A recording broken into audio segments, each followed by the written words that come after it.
Alright, thanks again for joining me on Martin Shkreli. And I think this is lesson 10. Last quote-unquote lesson was a impromptu Valiant analysis. And it kind of illustrated one of our key points, which is that securities, the stock market doesn't force you to buy or sell anything. And sometimes there's a lot of news on a stock, and there's a lot of news on that one stock recently. But the idea that everyone should drop what they're doing and look at that one stock is kind of silly. That time would probably be much more productive looking at some other securities. But a lot of us want to look at Valiant, so I indulged you all. But normally that's not something I would do. You don't want to focus on the stock that everyone's focused on generally. I think you want to look at other things. But in any event, I think this is going to be a really fun lesson. I prepared a bunch of material, and it's going to follow the same sort of format as before. We're going to spend probably a half an hour looking at some prepared material, and then we're going to go into probably about an hour and a half of various kind of research on internet stocks. That's sort of the field that we've decided to look at. So anyway, let me minimize my video camera. And let's pull up the material that I prepared. So we spent a little bit of time talking about a hedge fund called Renaissance Technologies last time. We talked about how it's one of the most successful, if not the most successful hedge fund of all time. And we talked about how it's pretty mysterious tactics to generate its successful returns, including hidden Markov models. We're going to do something look at something a little more pedestrian. There's a hedge fund called Steinhardt Partners. And I just finished reading this book called No Bull, which is the autobiography of Michael Steinhardt. And Michael Steinhardt also had one of the most successful hedge funds, investment partnerships of all time, making himself a billionaire in the process. Michael Steinhardt's success doesn't just include investing. He also is a great philanthropist who has started something called Birthright, which is an Israel trip that is funded by Steinhardt for all youth, Jewish youth, which is a pretty remarkable thing. And then he also his name is on the Steinhardt School of Education here at NYU. And finally, he also is a huge donor to the Democratic Party, not something I necessarily support, but again, he frequently communicates with the Clintons and other Democratic political candidates. So in any event, he started his hedge fund in 1967 with about $7 or $8 million, which is quite a bit of money, I guess, back then. Is there a quick Excel way to figure out how much that is? Sure. Let's do it like this. Let's say long term, there's been about 2% inflation, right? 2% inflation. Today is 2016, 1967. It's 49 years ago. So we can do the present value or the future value. We can do either way. We can do future value equals FV. Rate is 2%. NPER is 49. No payment. And we can say negative 7.7. And we get 20 million. So it's like starting a hedge fund with $20 million today, which is not a tiny amount, but not an enormous amount. Anyway, 30% returns for 28 years, a pretty incredible performance, and that's, remember, after fees. And the book No Bull is an interesting book. And so the idea, one of the main Steinhardt had a lot of different approaches. We're going to go through one where he called variant perception. But risk management was another thing he was very, very good at. And we'll talk about risk management at some point, something that I'm not that good at. And Steinhardt was just very good at lowering his exposure as he lost money. And this sort of allowed him psychologically to succeed, I think. For many investors, as you lose money, it's tempting to invest even further. And Steinhardt had a great psychology about himself. He hated losing money more than anything, so it was almost like it was painful for him physically to lose money. So he curbed his investments as he did that. And it follows some decent decision theory that if an investment is starting to lose money, there's a reasonable probability, probably an above average probability, that it's losing money because your fundamental thesis regarding that investment is wrong. Steinhardt also was great at greater fool theory, which he explains in the book. He doesn't use those words, but basically he was good at riding the wave of the hype of something that wasn't worth what it was trading for, and he sort of acknowledges that, but predicting that other market participants would follow the chase and propel those shares even higher. I'm not a fan of greater fool theory by any means, but it is a phenomenon that exists. Information arbitrage was something that Steinhardt, I think, capitalized on quite a bit, knowing a lot of people that worked for him. Steinhardt had analysts who I think often had insider information. This was less illegal, so to speak, in the 60s, 70s, 80s, and 90s. Personally, I would say it was just as illegal, since the Securities and Exchange Act of 1934 makes it not quite explicit, but pretty clear that insider trading is illegal. I would say it was less policed as it is today, is probably the way to think of it. And then Wall Street arbitrage was another thing. This kind of arbitrage has disappeared. This is basically the arbitrage that exists when you can use Wall Street to its sort of own, using it for your own advantage. So in essence, getting advantage of things like upgrades and downgrades and trading flow and things like that kind of don't matter anymore, but at one point were very important. He was also a reasonably good macro investor. But anyway, let's talk about this variant perception concept. And so Steinhardt often would distill his ideas into this idea of what is the stock idea, what is the consensus view right now, what's the variant perception that we have that makes us different, and what's going to change things. And we know a lot of these sort of consensus views. A good example, let's look at the tech stocks that we've looked at briefly. A good example of this is, say, we looked at Twitter last time around. Now, Twitter is a $12 billion company with $8 or $9 billion, or $9 or $10 billion of enterprise value. And we can see that Twitter's revenue is growing.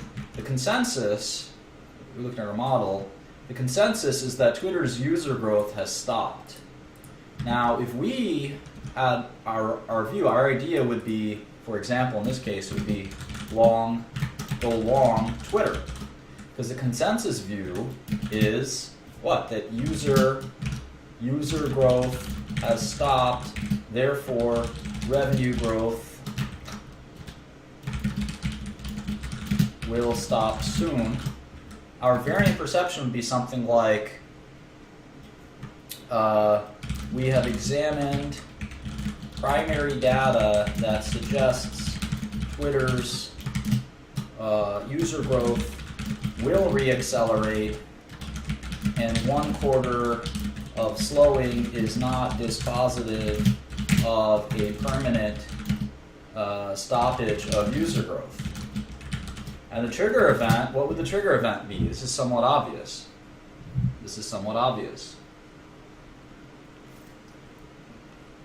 While hopefully one of you can answer that, Congress has not passed a law regarding insider trading. There is some talk about doing that. The Securities and Exchange Act of 1934 is vague, which I think is a good thing, because it sort of allows for any sort of scheme like insider trading to be deemed illegal by the courts. And so some people want more clarity on that insider trading, because it is a complex topic. Tipper and tippee and material non-public insider information and breach of duty to not disclose, all this stuff is pretty complicated. So in any event, what is the trigger event? No, the trigger event is kind of interesting. The trigger event exactly would be the user number report or the quarterly report. So the stock should go up if the consensus view, which is that user growth has stopped, is proven wrong. If this consensus view is proven wrong and our variant perception, our different view, variant perception, is proven right, and it'll be proven right when the numbers come out, then the stock will go up. And that makes a lot of sense. Now, to get that, we have to understand if that's true or not. And that's not easy. Especially not easy without insider information. So we're going to have to sort of think about how to forecast, using publicly available information, forecast Twitter's user growth. Maybe we can do it, maybe we can't. But that's sort of was Steinhardt's process. And I want to read to you, I do have some knowledge about quantitative investing. I want to read to you a few pages of Noble, which I think are the most interesting. So you get to read, you're not going to get the benefit of reading all 300 pages, and I skipped a lot about Steinhardt's life, other than his growing up in Brooklyn, which I did read carefully. But his later life I kind of skipped. This is probably the best 2 or 3 pages in the book, which I'll just read out loud to you, and you'll get the benefit of not having to read the whole book, although I wouldn't, it's pretty easy reading. You could probably finish it in a few days. All right. Here we go. Here we go. I like to think of myself, let me maximize my camera just because I won't be using these slides. It's a story time with Martin. I like to think of myself as a fundamental value investor, but more often than not, I ended up selling too soon. I did not say that as a compliment, a la Bernard Baruch, who said, quote unquote, I got rich by selling too soon.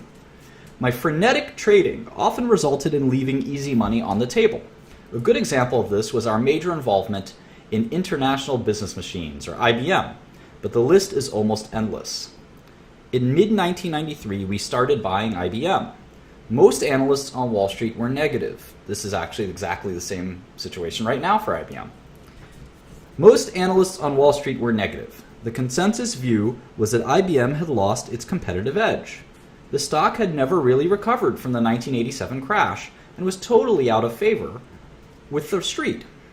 I loved this kind of variant perception. While I was not technologically competent, I strained to understand the complexities of the computer business.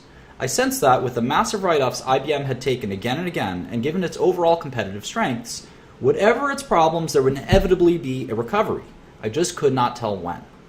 Louis Gerstner had just taken over as the chairman and CEO. I was one of the first investors to meet with him at company headquarters in Armonk, New York. Gerstner was genuinely pleased to learn that I was not only a supporter of his company, but was amongst the largest shareholders. The stock was depressed when we started buying, and we stayed the course, continuing to buy on weakness even when IBM hit its absolute low. On some days, it felt like we were the only buyers out there. Then the stock turned, and we continued buying as it started to move up. We had intended to acquire 20 million shares. However, we managed to buy only about 7 million shares before the stock began to attract new buying momentum. Surrounded by the negativism, I cannot say I was totally immune. The street was pessimistic, and that, of course, is how bottoms are made in stocks and in markets. We bought our 7 million shares a little early. 6 months later, we had made about 30% on our investment, which was fine, but represented only a fraction of IBM's ultimate move. I think it became one of the most successful stocks of the 90s, if I'm not mistaken. The problem was, as usual, we sold much too soon. By then, the consensus view had changed to positive. Money started flowing in, and the stock just kept going up, more or less in a straight line for the next 5 years. Was I smart, or stupid, or just early? Sometimes I think I sell early because I get far more pleasure out of taking on the intellectual challenge and being right than I do out of making the maximum return. Once I am proved right in the market, the bottom line is of less interest to me. I am ready for the next idea. I think we all have a little of this. As the underdog, IBM was exciting, and it felt good to go against the street's misperception. By the time the stock turned around, I was ready to move on. The challenge was over. I have always been much more interested in picking a turn, an inflection point, than in playing an already existing trend. When everyone else decided IBM was a compelling investment, I was, unfortunately for me, long gone. Warren Buffett has said, if you're not willing to own a stock for 10 years, do not even think about owning it for 10 minutes. I actually completely agree with that, even though it's okay to not own a stock for 10 years. The truth of the matter is, I've never owned a stock for 10 years. But I have had the unique and profitable experience of owning some very good companies for 10 minutes. During the mid-1980s, we began relationships. This is a different story, and I think this story is also good. And I hope you can tell that I added a few of my own lines in there by changing my voice a little bit. And I'll probably do the same here. This is a really, really good story. I'm almost done with what I want to read out to you, and then we'll get to some mathematics and teach you some things on certain return calculations, and then we'll go ahead and do the internet stuff. All right, Steinhardt says, during the mid-1980s, we began relationships with some money managers outside of our firm, notably those that offered a particular specialty that enhanced our skill set, like short sellers. One such group, the Feshbacks, three brothers from California, were, for a while, superb at finding what they called, quote-unquote, terminal shorts, companies that were frauds, bankruptcy candidates, or accounting fiascos. They were often the target of vengeful companies whose Achilles heel they had exposed. The Feshbacks were able to successfully uncover a number of such companies, such as Cannon Group, LA Gear, and Cooper Companies, where we made close to 100% on our money. They also shorted numerous savings and loans companies, such as Landmark Land and Charles Keating's infamous Lincoln Savings and Loan, where we also did well. But the Feshbacks headed an unusual firm, to say the least. For one thing, they were all converts to Scientology, the religion founded by science fiction writer L. Ron Hubbard, which supposedly helped free people from psychological problems. It was never clear to me how Scientology played a role in their successful short selling, but successful they were for a good stretch of time, and with the bit of money that we farmed out to them, we did quite well.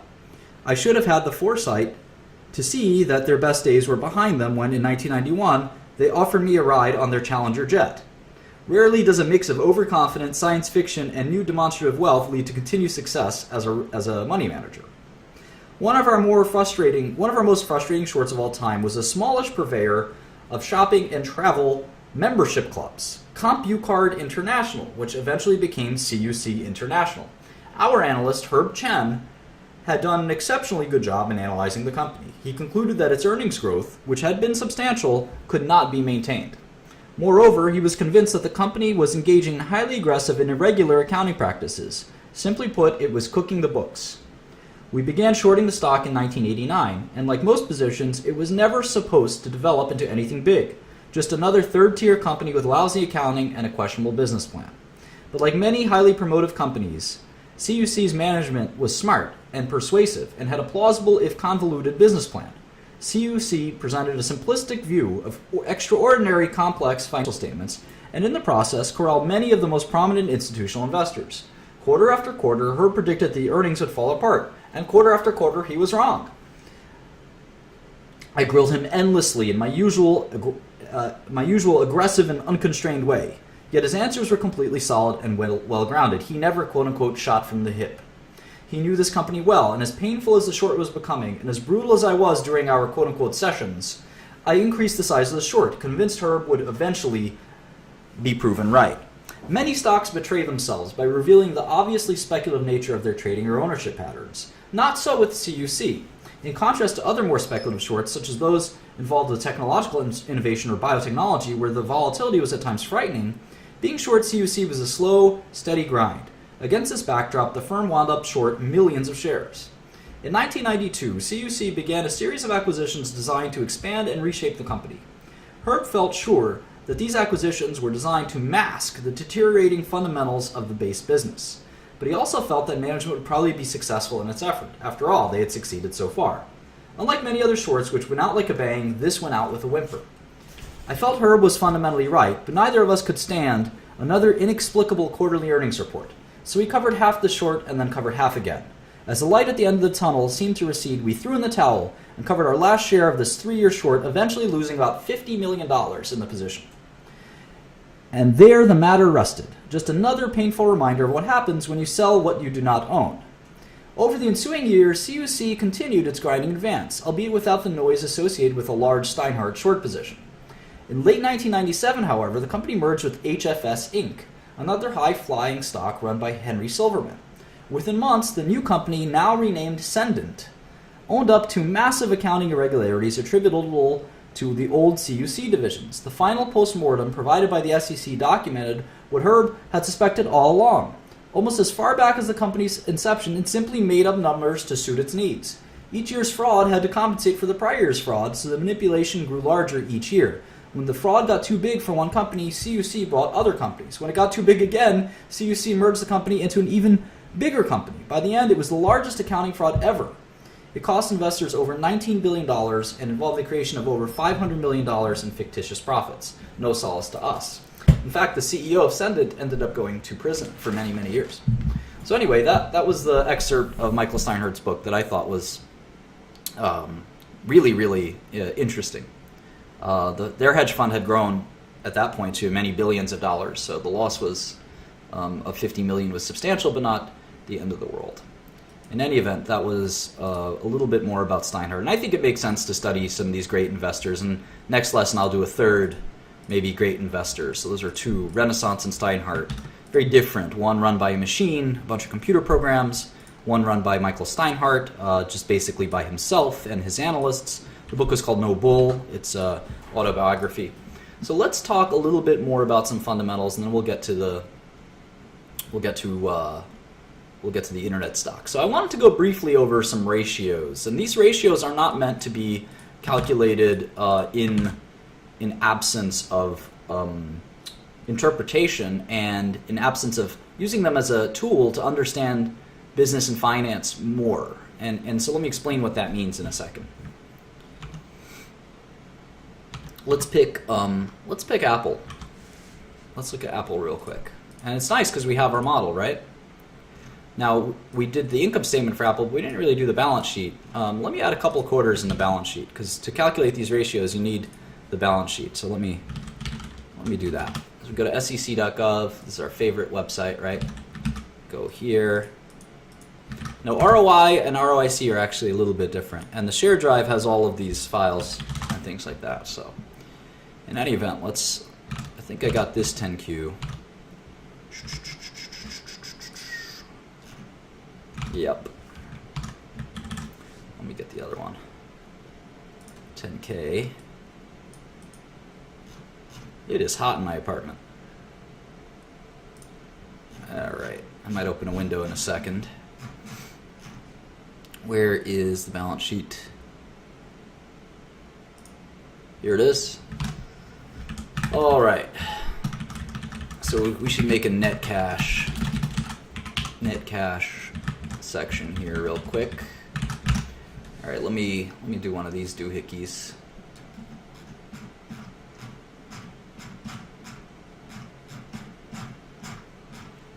Where'd it go?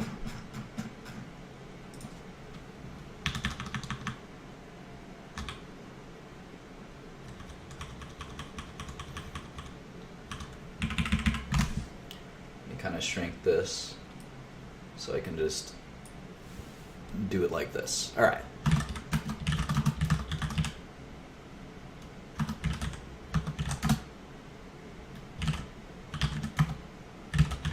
And this is I think this is going to be cool. Deferred tax assets. Where did I put taxes? Oh, it's interesting. It's annoying. Goodwill. I wonder if Apple changed kind of the way they do deferred tax assets. They kind of just lump it in here now. Missing the line.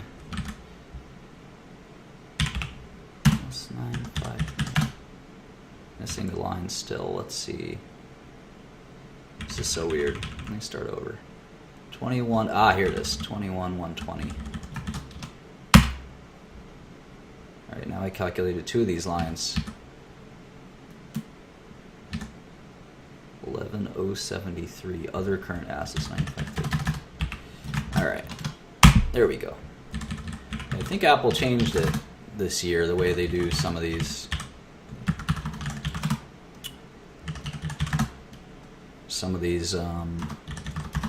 Line items they took out. It looks like one of them, which is a little annoying, needless to say.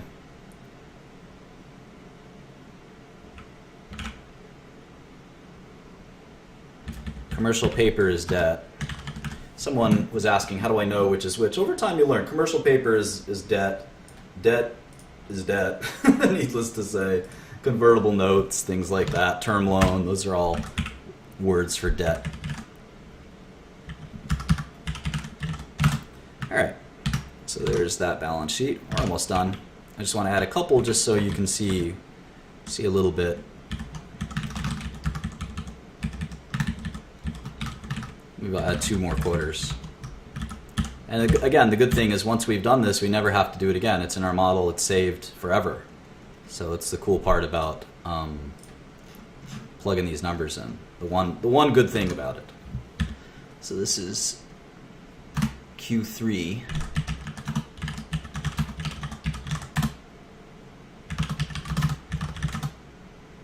See, they have deferred tax assets here. So they stop reporting deferred tax assets in the next year. It's too irrelevant for them, I guess. Or maybe something more nefarious. Deferred tax assets. All right. And you can see the 273,151 from our sheet matches theirs. It should. Deferred revenue. All right. Debt. Got to include commercial paper. Other non-current liabilities. All right. Liabilities number adds up. The shareholder equity number adds up. We got 1 more to go. And then I can show you some of these cool ratios. And again, the ratios are interesting because they don't really mean a lot in and of themselves. You have to interpret them, which is kind of cool. They mean a ton if you interpret them correctly.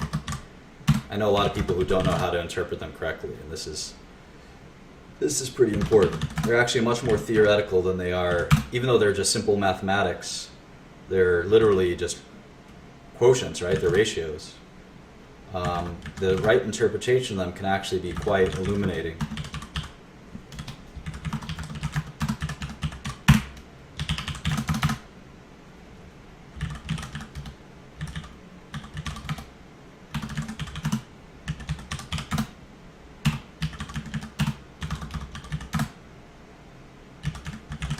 Okay. Looks like we're done. All right. So how do we use these return calculations? The first one I'm going to show you is just as simple as called return on equity, or ROE. Return on equity. And what this means is the company, remember we learned about the balance sheet. Assets minus liabilities. Let me get out my notepad. Remember we learned about the balance sheet. We learned that assets minus liabilities equals, in a short term, it equals equity. And we often say shareholders' equity. And this makes sense. Assets minus liabilities is what's left over, right? If you had $5,000 in your checking account, maybe you were my dog or cat or something like that, and you had $2,000 in your cat credit card. This is approximately the balance sheet of my cat Mousy.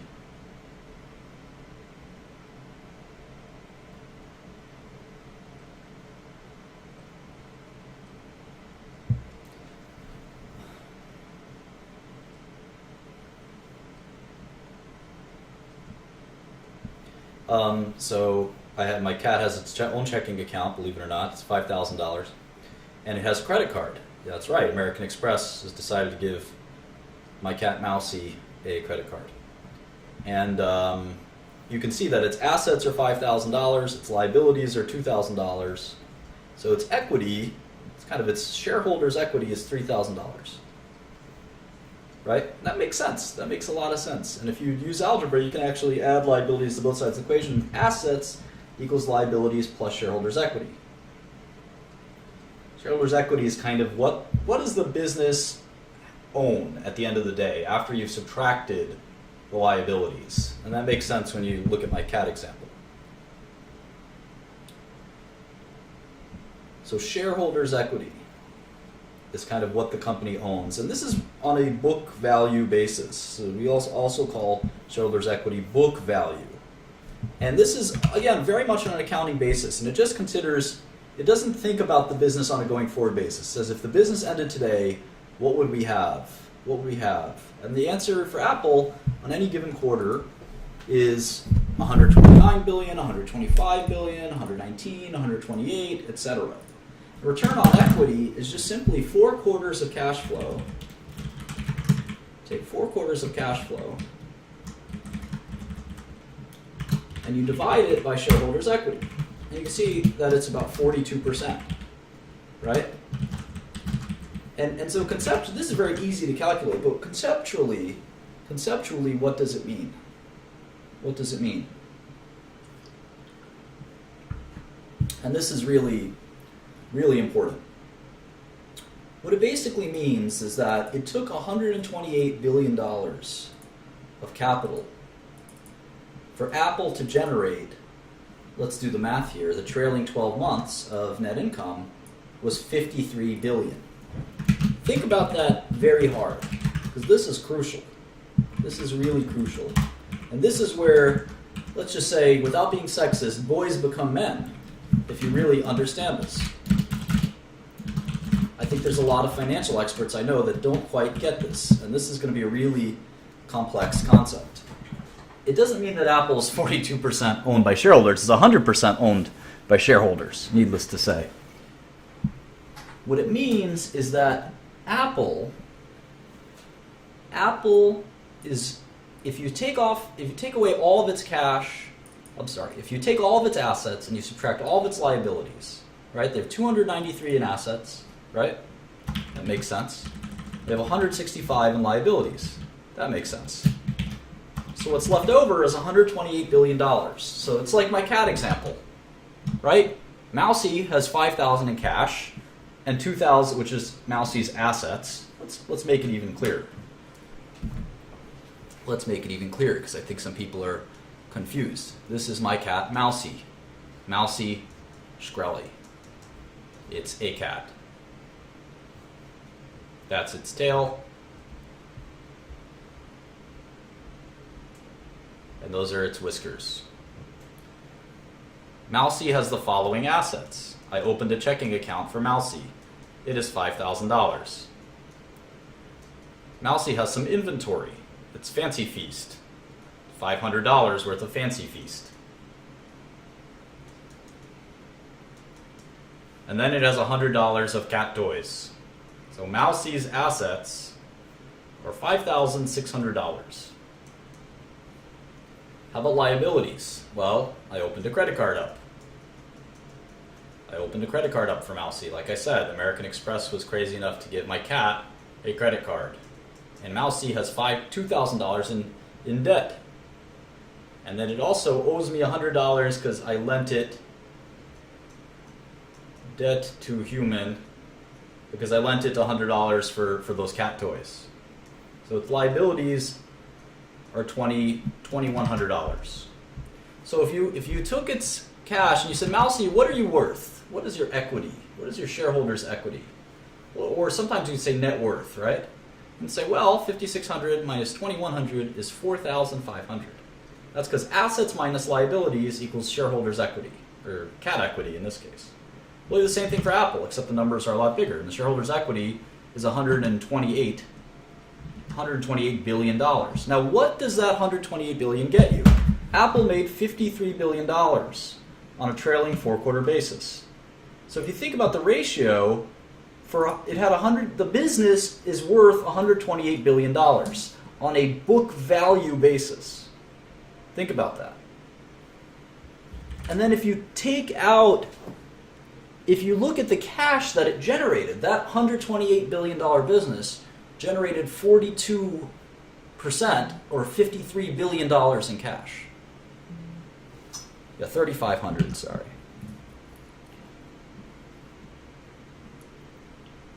Wanted to see if you're paying attention. The point is, let's think about this further. If you could recreate Apple, let's say you could recreate Apple, would you like to be in this position where you spent $128 billion? That's what it would cost to recreate Apple, right? $128 billion to make $53 billion a year. Yeah, that would be great, 40% return, right? Well, you could actually try and do that, right? You could emulate all of Apple. Let me show you how. You could say, well, $215 billion in cash. Well, that's not a lot of money that a lot of people have, but you say, I can find a pile of cash. All right, what else do I need? Think about this. I only need $22 billion of property, plant, and equipment. All of Apple is run on $22 billion. That means that $22 billion of machines that Apple has, all that $22 billion, that's all it takes to make $53 billion a year. Think about that. Now there's other things. You have to have these accounts receivable. You have to be willing to go into debt to your customers by $13 billion. You have to be able to build inventories of $2 billion, but that's not that much. You have to have these receivables, again, debt to your customers, and all kinds of other assets. And at the end of the day, it will cost you in total about $300 billion to recreate Apple. But then you have all these liabilities. So the net is you will need about $128 billion. $128 billion to completely, in essence, recreate what Apple is. Now, obviously, if you recreated Apple, it doesn't mean that everyone would buy your products tomorrow. And that's sort of the big question here, is that why can Apple generate 42%, which sounds like a lot? They only have $22 billion of machines, and they're making $53 billion. Think about that. And they don't buy those machines every day. That's $22 billion has been steady. They don't add a lot to that. They only added a few billion. So that $22 billion that they spent a long time ago, it keeps generating $50 billion a year. It's unbelievable. Think about that. It's one of the most amazing concepts if it really sinks in. Let me show you a different one. Return on assets. Pretty simple. Return on assets. This is simply how much cash flow are we generating on our asset base. And the trailing 12 months cash flow is $53 billion. So it's 18%. That makes sense.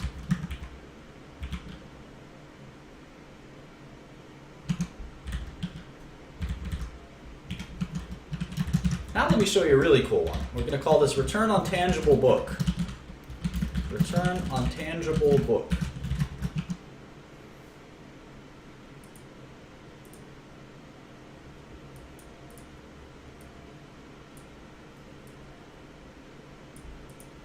So book value is shareholders' equity, but we can take shareholders' equity and we can kind of modify it. What we can do is we can subtract goodwill and intangibles.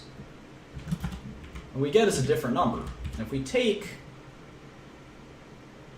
trailing 12 months cash flow and we divide it by that number, it's sort of a more interesting number because obviously you can't.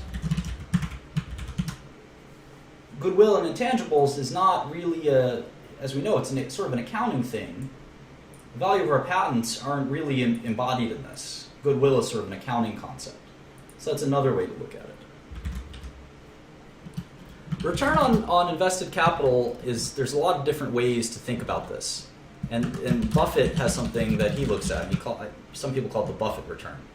So the way this is calculated is a little more complex. You take accounts receivable and inventories. In fact, you take basically all of working capital. It's a different value. It's a different sort of calculation. You take all of working capital,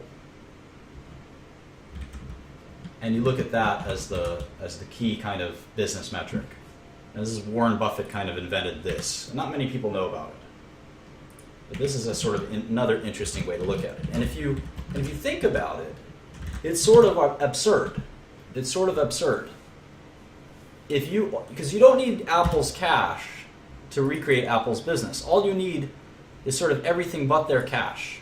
You could actually make a replica Apple that has exactly all of what Apple has, except its good brand name, for $68 billion. That's all it would take. And you would make $50 billion a year if you had the same business as Apple and you didn't cannibalize them, all those things. So it's a really fascinating concept that companies that have these high return metrics, they're doing something that they're generating sort of above normal returns. Above normal returns. Because I would love instead of investing in the stock market, I'd love to buy a machine, a plant, a pressing plant of something like a vinyl pressing plant, a machine that costs $1,000. It gives me $300 a year. That's an enormous return. That's 30% a year, hopefully forever. I'd much rather do that than invest $1,000 in the stock market. And if you look at what Apple's doing, they basically have 50 some odd billion dollars, 60 billion dollars of equipment,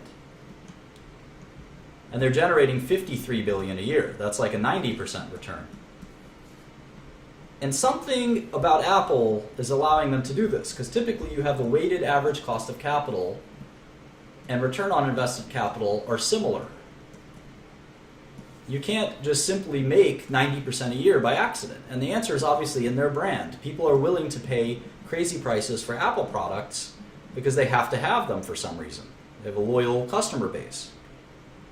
And you'll see in other businesses that these returns are much lower.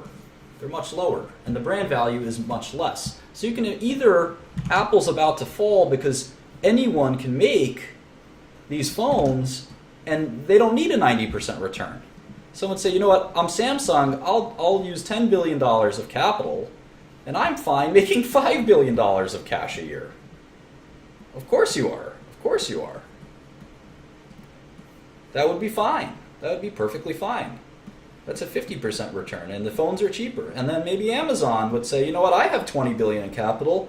Heck with it. I'll make $6 billion a year, or a 30% return. And the return should come down over time. And that's the really crucial thing you learn here. And these businesses with these absurd rates of return on capital, over time competition should drive down these returns.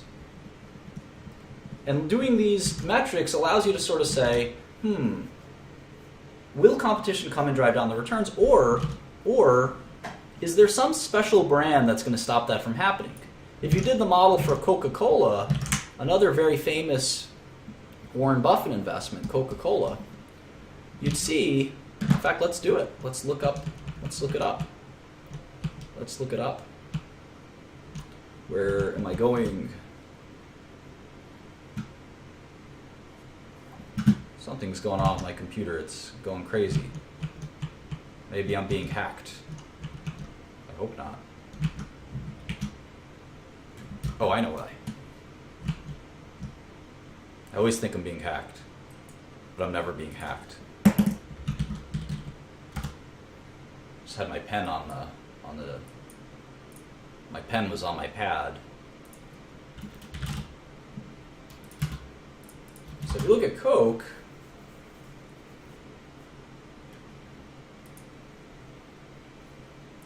let's look at Coca-Cola.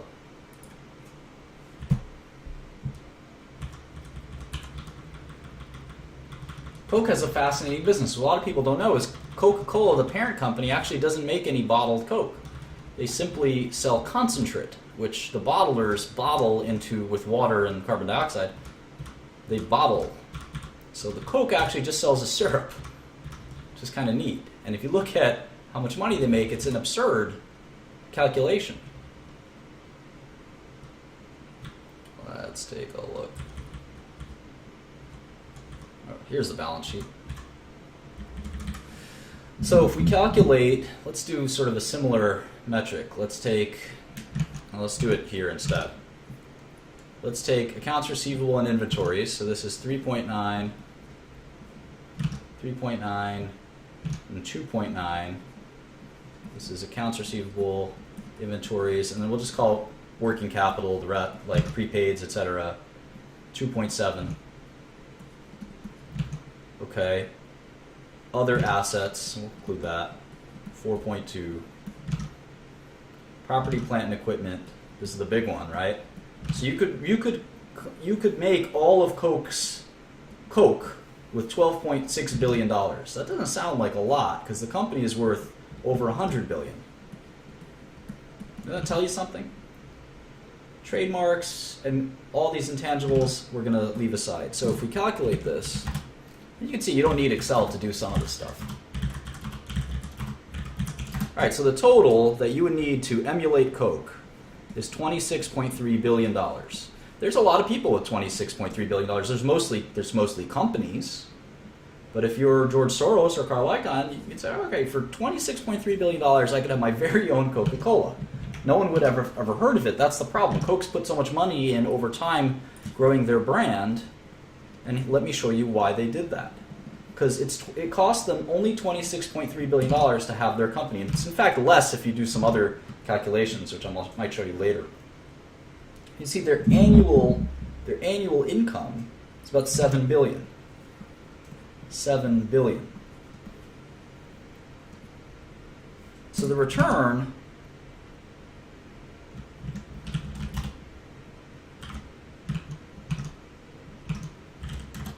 on that is a 27% return, which is very high. It's almost 30% return. And remember, this 26 billion, most of this that you only have to pay for once. You only have to pay for once. So if you think about it, if you're the person who started Coke, this is the kind of business you want to be in. You pay 26 billion at some point, and all you have to do from there on is collect $7 billion a year. You don't have to be, there's a discount rate. Even at a 10% discount rate, you can see that this is a hugely attractive investment. At an even smaller discount rate, it's worth about 100 billion in this case. And so why are they allowed to make 30% returns? The answer is the brand. Because even if you wanted to make a $26 billion investment in your own soft drink company, people will never have heard of it. Coke has a brand that lets their customers give them too much, arguably too much, net income. This is the net income. So using these ratios, you can kind of ferret out, what's going on in the company. And let me give you an example. Let me give you an example of maybe a company that's not like this. It's not like this. Let's look at GM. Let's do GM real quick. Do the same exact calculation with GM.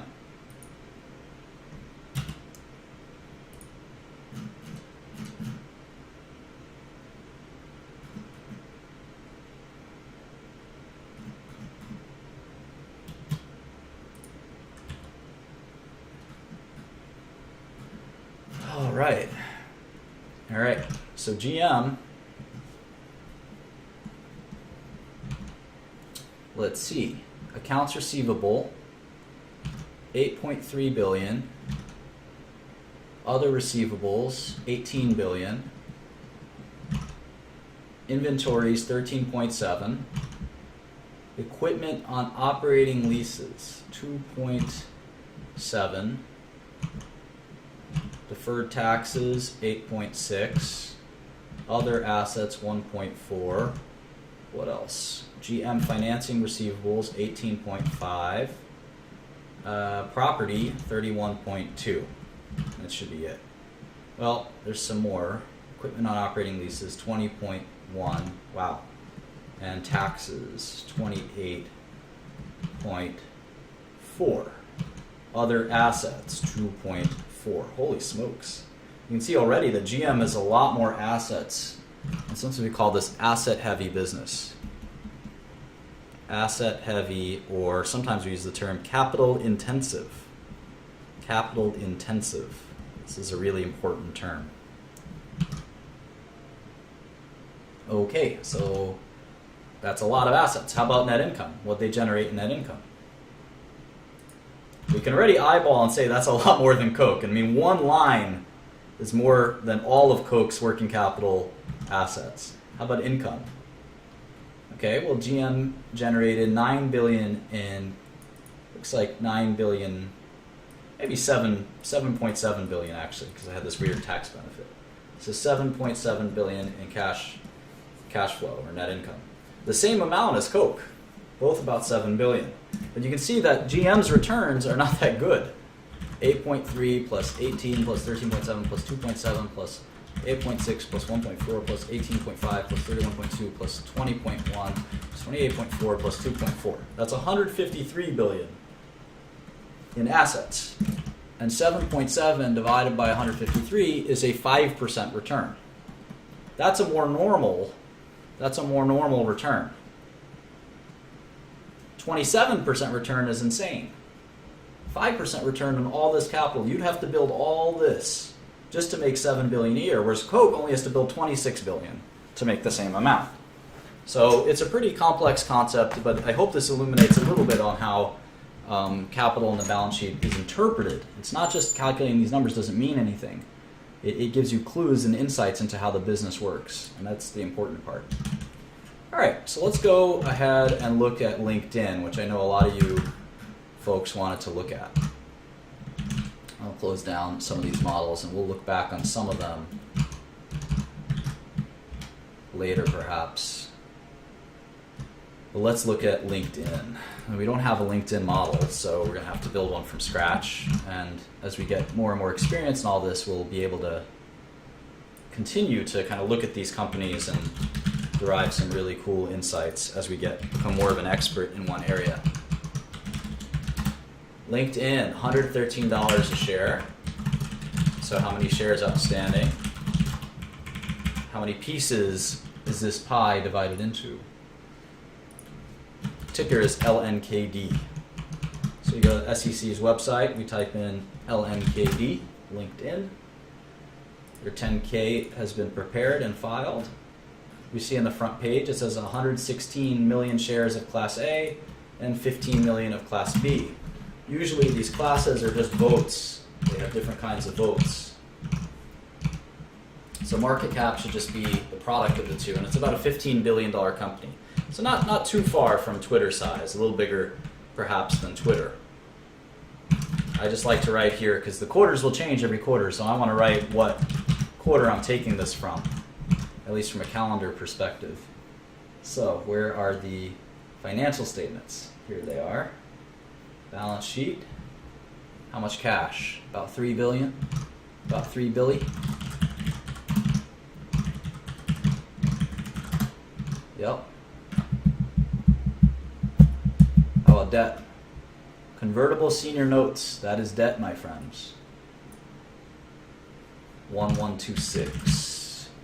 534. All right. So they have about $2 billion in cash, so $13 billion enterprise value. So let's put in some of this data.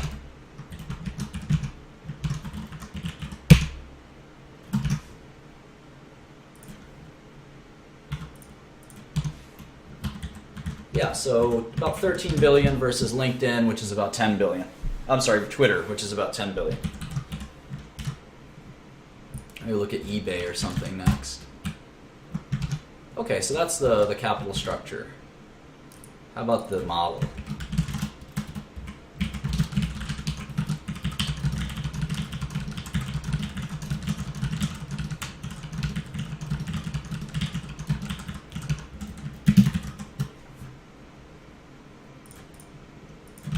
We can get the annuals just from this report right here. In fact, it's always fun to take a quick glance. It's like a preview. You see their revenue growth actually reminds me of Twitter. These numbers are almost the same, right? 1.5, 2.2, 3 billion in revenue. And if you look at the income statement, it's not that different.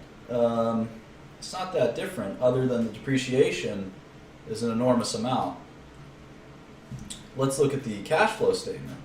See if that tells us anything. The cash flow statement paints a very different picture. It's a very profitable company, according to the cash flow statement. But if you add the PP&E, so you just look at free cash flow, you can see it's about $300 million. And they broke even last year before that, and they made about $100 million a year before that. So it's making a few $100 million a year, depending. And in these tech companies, they choose to, quote-unquote, reinvest quite a bit because they don't want to kind of spoil their future. And so they sacrifice short-term earnings for long-term earnings, which often makes sense. So let's look at the Q4.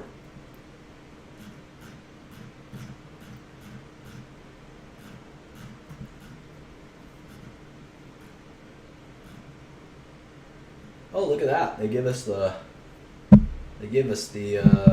income statement for the last 5 quarters. That's pretty neat. I've never seen that. Literally have never seen that for public company. I kind of like that. Q414. Maybe I'll shrink this a little bit so I can just do it like this, and I'll block your guys' comments for a little while. All right, 7-Eleven, 75.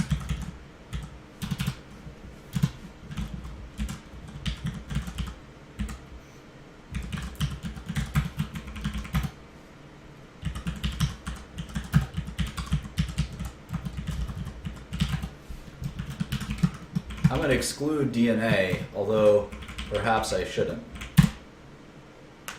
I'll exclude it for now.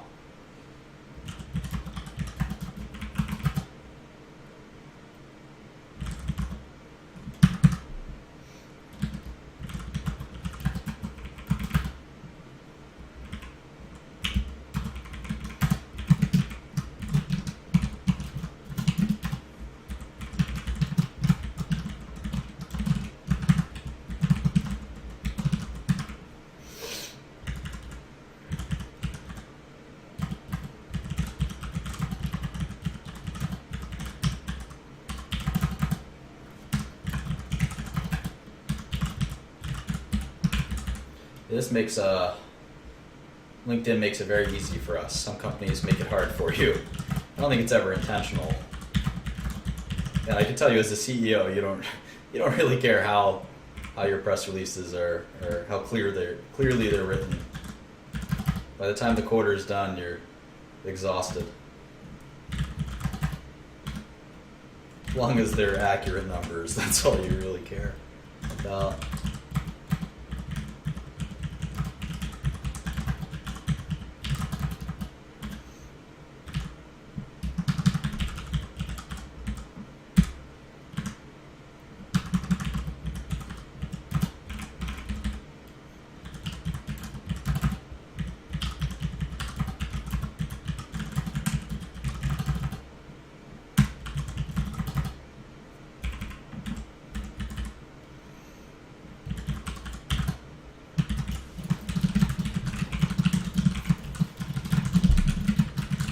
And it's cool is that, the lines are always the same. We've recognized these lines: operating expenses, operating income, interest income, pre-tax income, taxes, net income. This is every business in America is the same when it comes to these lines. The only ones that are a little different from business to business is, in this case, you have sales and marketing. Product development is research and development, and G&A, practically every American business has general and administrative line. So from just these lines, we can already do a couple of fun calculations. Let's look at revenue growth. Well, last quarter revenue grew 34%. That's a lot. We could look at our kind of comparable sheet. Let's pop in 34% for LinkedIn. We know that a lot of these other tech companies aren't growing that fast, right? Last quarter revenue growth, 34%. That's way above. The average is 13%. But it's about the same as some other high growth companies like Tencent, Facebook, which is absurdly high revenue growth for the amount of revenue that they have. That'll slow down someday. And it's not as high as Twitter. Twitter's actually still has the number one revenue growth, even though the stock's kind of in the toilet. Interestingly, the earnings, we'll have to focus on that in a second. Gross margin, what is that? Gross margin, operating margin. We looked at Google briefly. We're going to get back to it at some point. 86% gross margin, pretty incredible.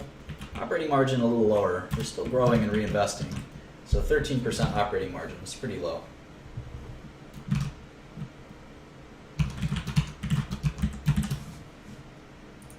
You can see the averages. The averages are lower gross margin but higher operating margin, and LinkedIn's got it a little bit backwards, I guess. See if we can get revenue growth. Well, let's see. Looking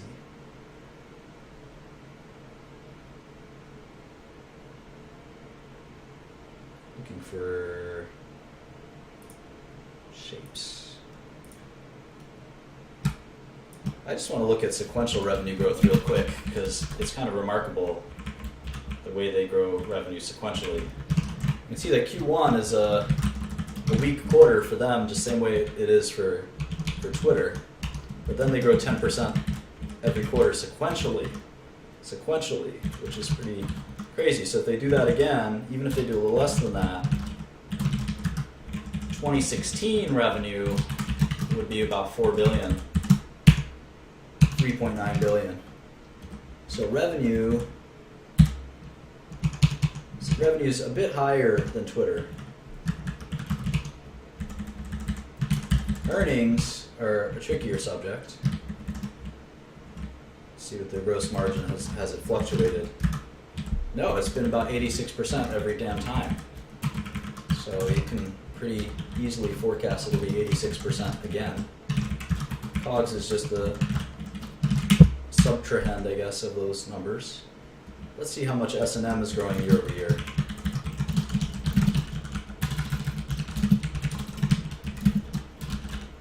As well as R&D and SG&A.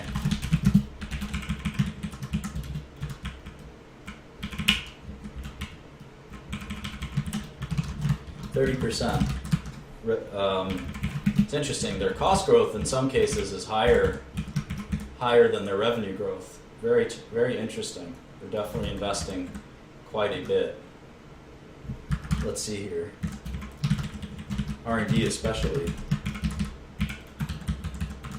Let's say they can moderate a little bit that expense growth. Let that operating income breathe a little bit. They have a little interest expense from debt. Eventually they'll pay some taxes. I think maybe let's say they'll pay 25% taxes. So you can say that the operating or net income for next year will be about 300 million. So they're quite a bit more profitable than Twitter. They've reached their scale a little bit. Let's make some guesses on their earnings ability. So maybe it's 22 times earnings for next year.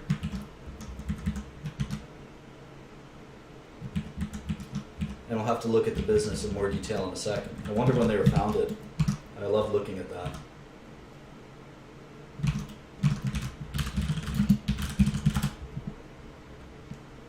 (2002). Wow. I could have started LinkedIn in 2002 and it'd be worth 15 billion or 12 billion today. Instead, I went on a career of pharmaceutical investing. And I made only a fraction of that much money. Now, having said that, LinkedIn, let's see who their largest shareholder is. Well, it's owned by a diverse array of institutional investors. Let's see about their Class B stock, which I think has higher votes. That's owned all by Reid Hoffman, who I think started the company, might even be their CEO. So the market cap is 15 billion. And he owns 15 million shares, which is about 10% of the company. Is that right? Yeah. So this guy's worth about 1 or 2 billion just on his LinkedIn stock. I think he has some other, probably about 1.5 to 2 billion just on LinkedIn. Is he the CEO? Yes, he is. No, he's the chairman. Jeff Weiner is the CEO. So Hoffman has about $2 billion of LinkedIn stock. Let's see. LinkedIn. His net worth is about $3 billion. Most of it comes from LinkedIn, where he was the CEO. He was also at PayPal. He was part of Peter Thiel's company. And even before then, he was at Apple. So he's been around the block in tech. He's one of the most well-known tech people, isn't he?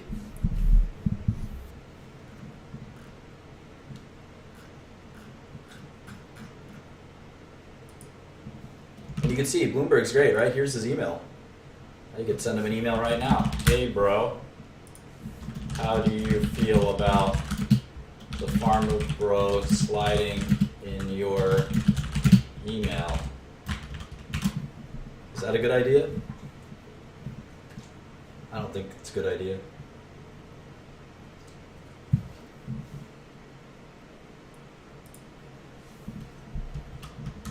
Anyway, let's look at the business a little more.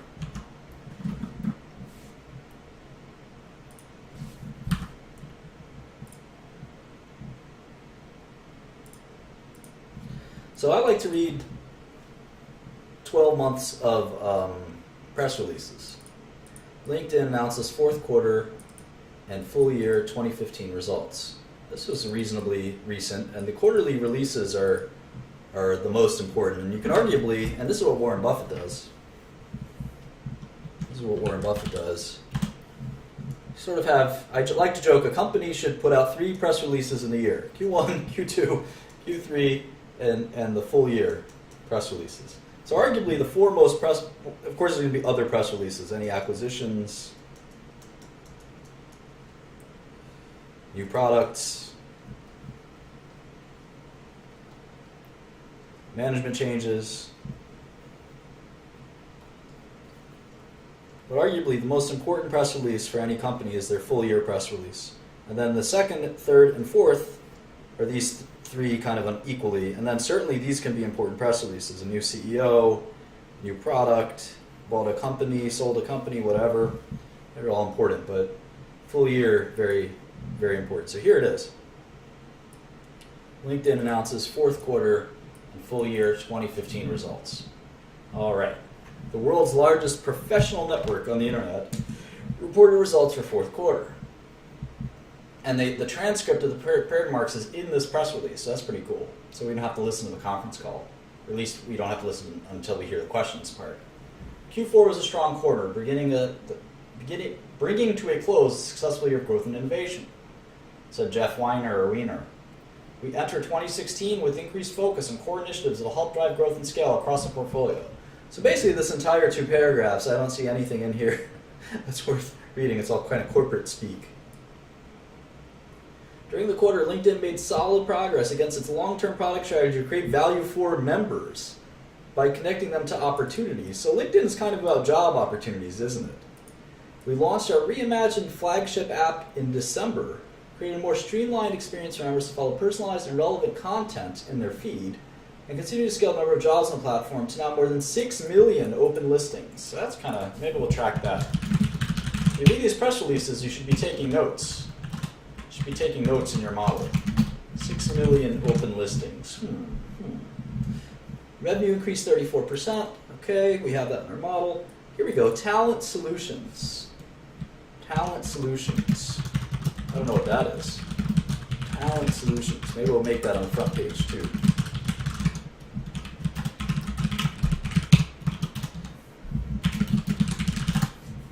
Talent solutions. They're segmenting, as you can see, they're segmenting their business into 3. Talent solutions, marketing solutions, and premium subscriptions. There's 3 kinds of businesses they have, and they have different revenue, right? So premium subscriptions is only 17% of revenue. It's like, looks like their smallest of business. Marketing solutions, I don't know what that is, but I'm assuming it's ads.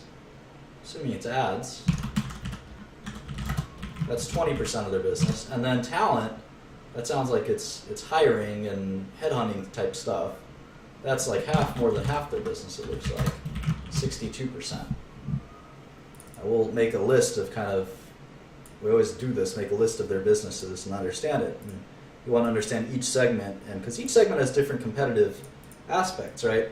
I mean, we looked at some of the advertising businesses, like here, competition for internet advertising content. I mean, that's Facebook, that's Google, right? That's Baidu. It's a lot of these companies. That's Twitter, right? And we kind of will throw them in our companies that are looking for ads. And here their competition is what, like Monster.com? I don't know who owns Monster.com, but we'll look at that in a second. Who else? What other job websites are there? Some of these other job companies, right?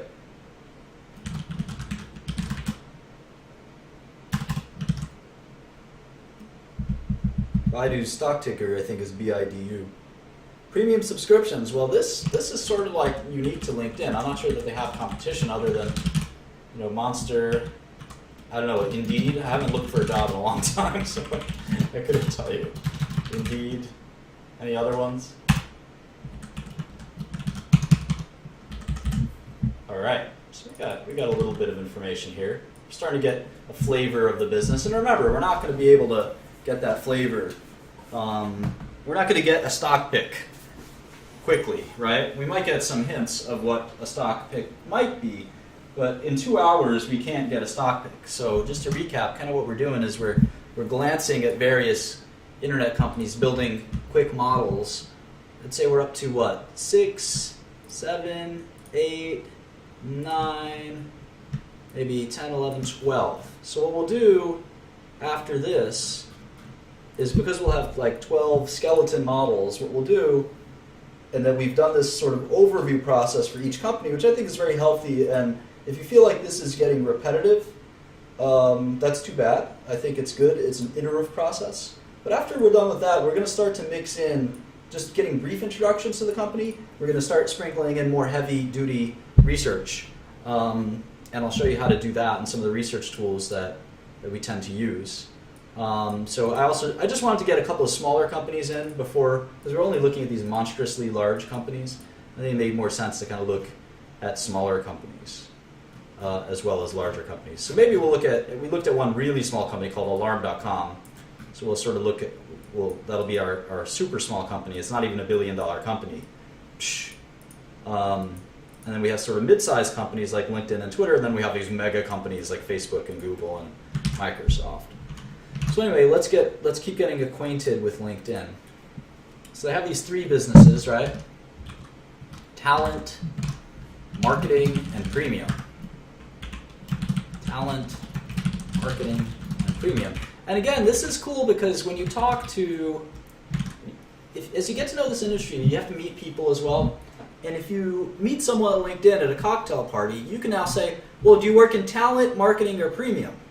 And they'll have a big smile on their face and say, how do you know what that is? And you just say, well, I follow the industry very closely. And that's how I did it in pharma. I knew every drug and everything about drugs. So if I ever ran into a pharmaceutical person, I was able to talk business with them. And my network grew and grew and grew just from reading on the internet. So that's something that's pretty important for you. All right. So talent is 535, marketing 183, and premium is 144. You can see that that the growth is coming from talent. Most of the growth is coming from talent. In fact, marketing and premium aren't growing that much. It's kind of interesting to me. It's going to be really interesting because LinkedIn is going to have, at some point, LinkedIn is going to have a limitation to how much revenue they can get from talent. How many jobs do you think turn over in the United States in a year? What do you guys think? Current employment in the United States. What do you guys think that is? How many people are employed in the United States? There's the BLS, Bureau of Labor Statistics, right? Let's go there. It's about 60% of the population.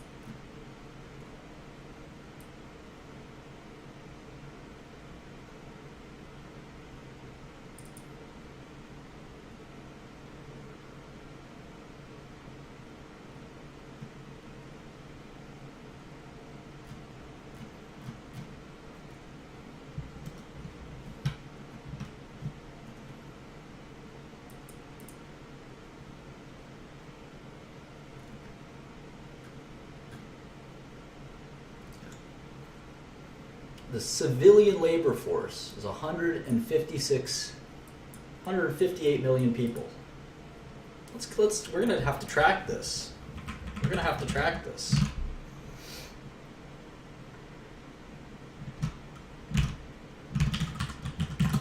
Not in the workforce. Unemployed is 7 or 8 million. So if you think about that,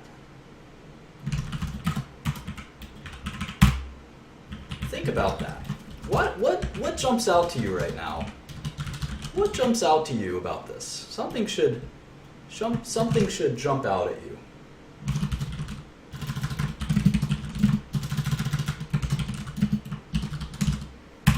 Something should jump out at you. What jumps out at you?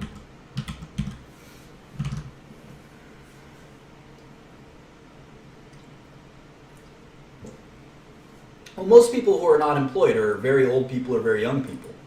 That makes sense that there's going to be a lot of people unemployed. What jumps out at you?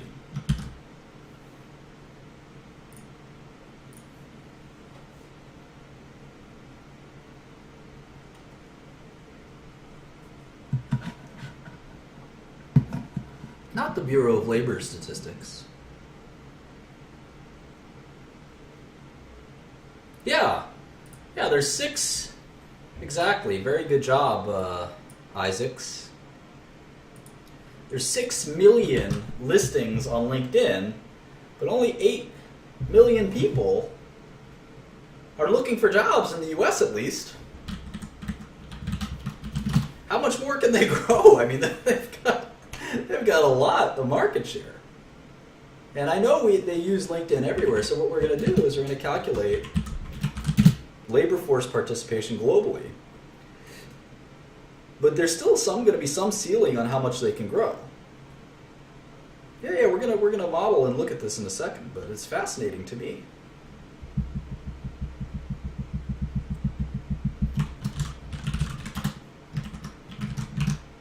They can't have 100% market share. We know that.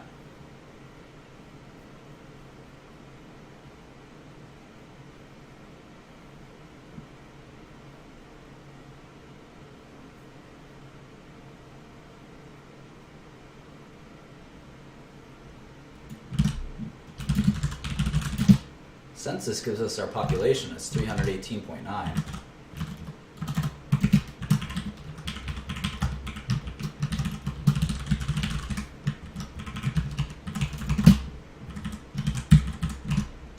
Let's say Europe is 800 million people roughly. So we can assume the European labor force. It's going to be a little bit smaller, right? Participation, I think, is lower. Let's say it's 40%. And let's say the unemployment rate's higher.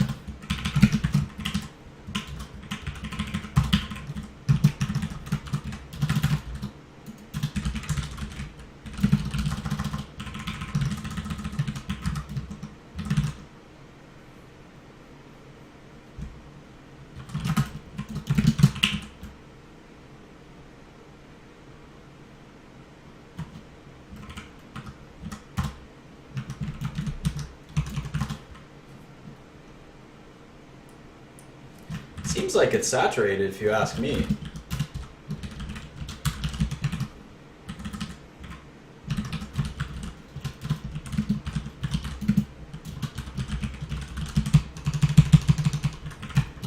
All right.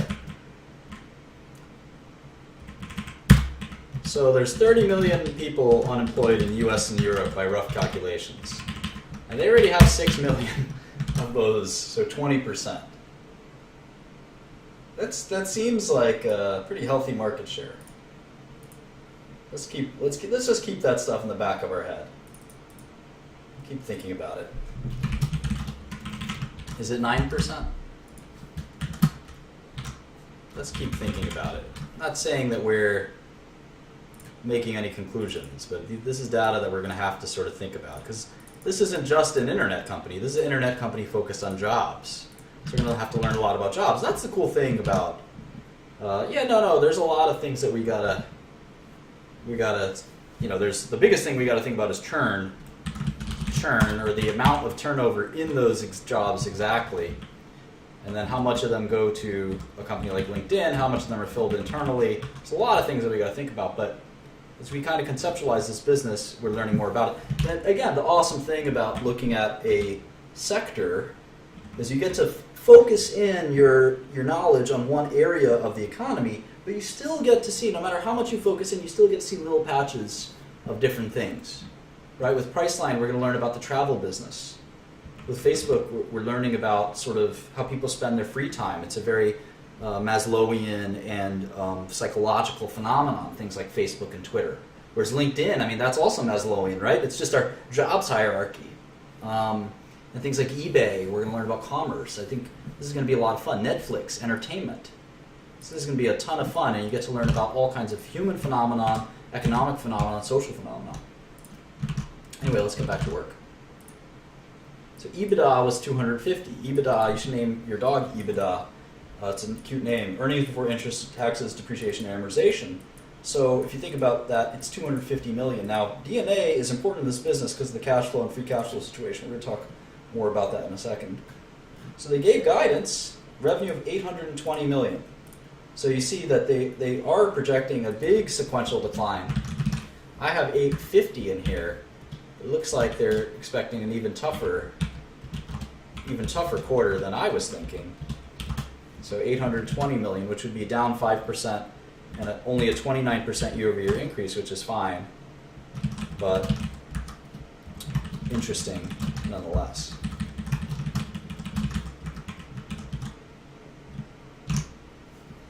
Full year guidance of 3.6 to 3.65.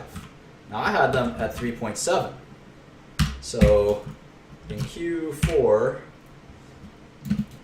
guided to 3.6 to 3.65. Let's see if they beat that. Usually companies set low expectations. Again, I'm not a big fan of that either, but that's typically what happens, right? All right. Cumulative members grew to 414 million. So that's how many members they've got. 414 million. And this is, again, pretty interesting. So if you think about members over population, they have 414 million members. And the addressable population, right? Addressable, or let's just say let's look at the US plus EU labor force. Labor force. So if you add the US labor force and the European labor force, they've got, I know there's other countries, they've got 500 million labor force in the US and Europe. They've got most of it on LinkedIn, 87%. Now we're going to have to add, LATAM, we're going to have to add, all of those other territories. I'm assuming China's got a very big, potential area. So let's keep going. This is kind of going to be a fun way to do it. Definitely, the cumulative members metric is going to be really important for us to track. Unique visiting members. I don't know that. I mean, we probably do want to track that, but I think it's going to be interesting.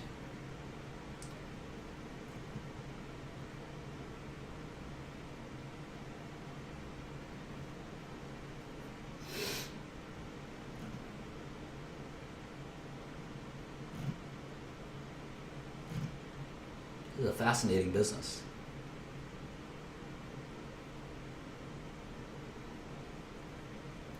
You can see the currency adjustment, 37%. 39% on constant currency, so I'll add that in here. Incredible growth, really.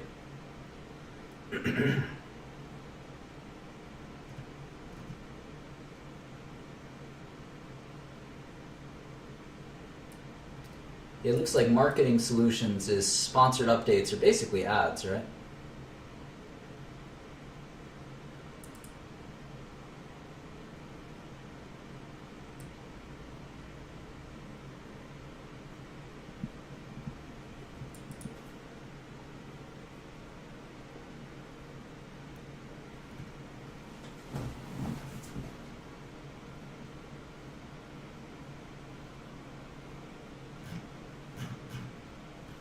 Yeah, I actually want to do some of the balance sheet stuff too. And again, it's nice of them to give us this sort of multi-quarter setup. Usually don't get that.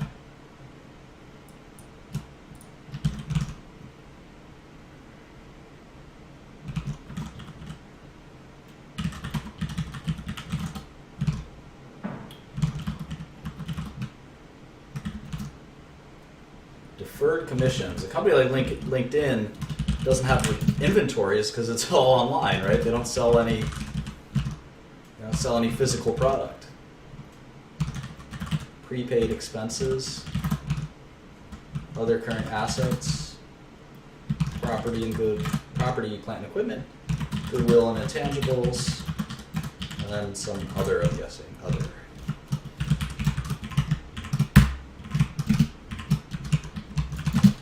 Now I want to be careful because I'm doing the income statement in thousands, in this one in millions, and I'm doing this one in thousands. So let me just fix that.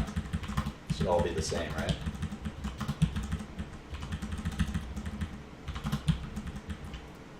Hopefully it's still carried over. It did.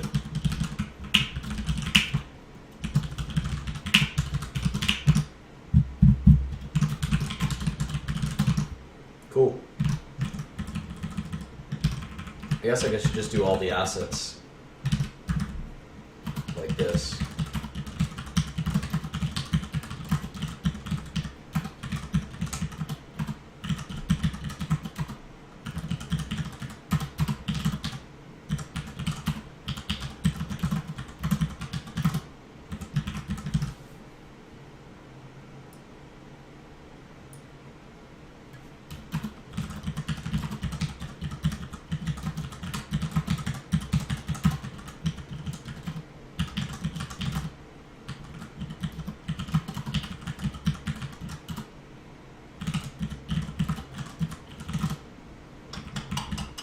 Where did I mess up? Where did I mess up? Somewhere.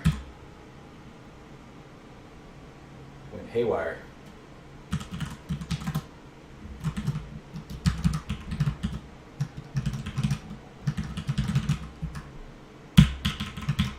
Start again.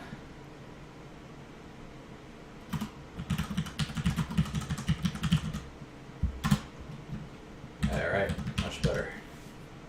That was weird.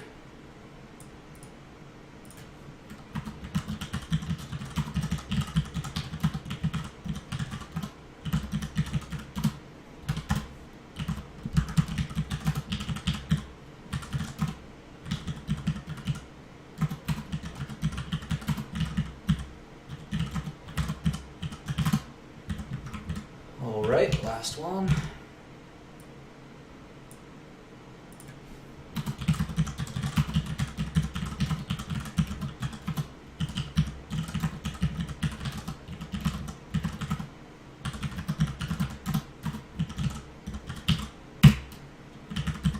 See, this is super efficient because we now have 5 quarters worth. Let's do the liabilities now.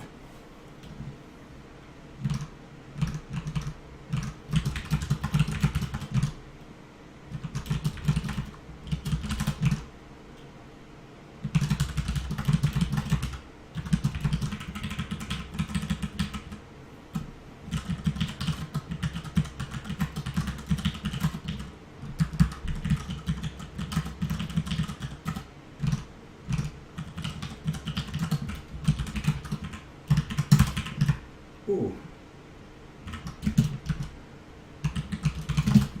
That feeling when you hope the balance sheet balances and it doesn't.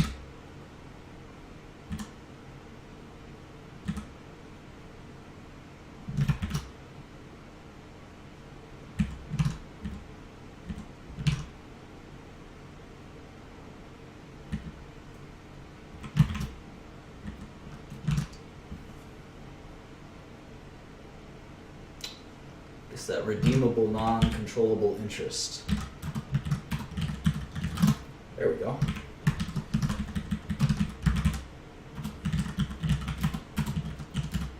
I've actually caught public companies with mistakes in their SEC filings. I always love it when that happens. That's when you know you've really been doing your homework, when you point out a typo to a public company. That's when you know you can get a gold star for financial understanding.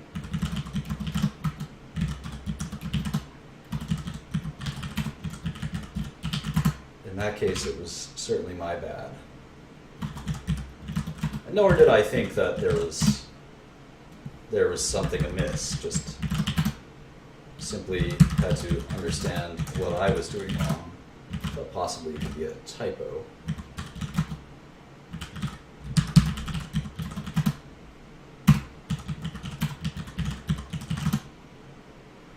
Okay.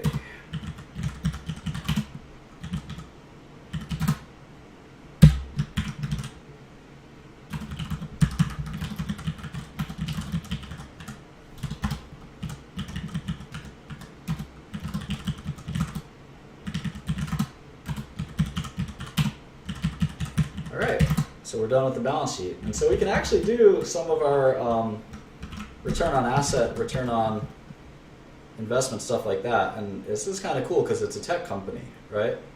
So if you think about return on equity, we've got 5 billion, right?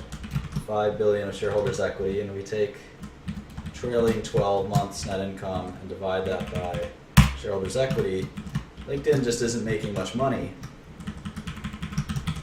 We look on like return on,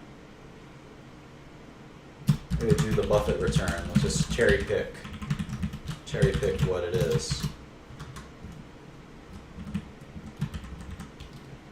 So his is even more complicated. It sort of takes cash flow, but let's just do it like this. Take account receivables, this.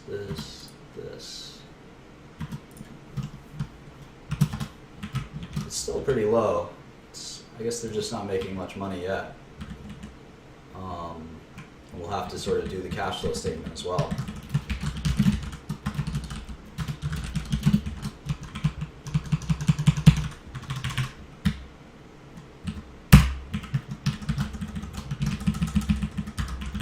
Let's see if they do the same thing with cash flow.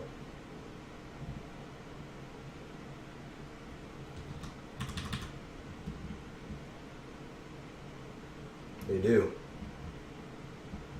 They do.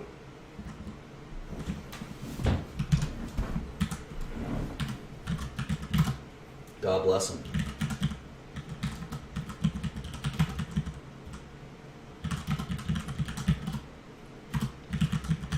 I'm gonna like the stock just because I like the way they do orient their numbers. That's not something anyone should ever say. All right, let's see if this adds up. Cool. So 176 million in cash flow from operations, 177 million in cash flow from operations versus our model net income of 122. Where is the delta? Depreciation and amortization is 130. That's part of it. Then we've got a number of other swings. Doubtful accounts, amortization of investment. These are tiny. What else?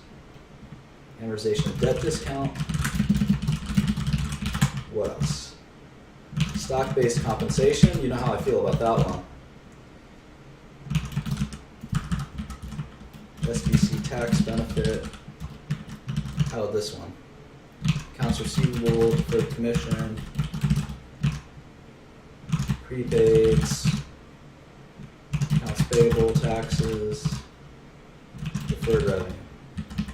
Alright, so how about CapEx? Or net additions to PP&E, right? Purchases of property, plant, and equipment, 178 million. So this is amazing, right? LinkedIn is actually losing money. I think this is a short. I'll go through that in a second. But my spider senses are tingling for sure. And now if I add fee cash flow and I do the add back of stock-based compensation,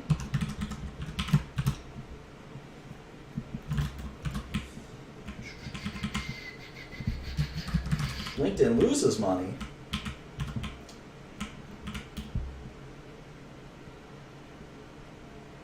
My spider senses are definitely tingling. I say that when I think I've got a good stock pick.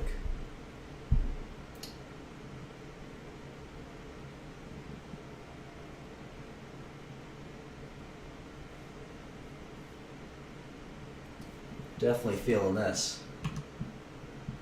The last quarter, LinkedIn lost $122 million on $860 million of revenue. Even if I take out R&D, which is obviously how they fund their crappy website.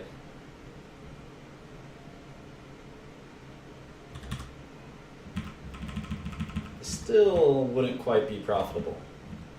No, they would. They would.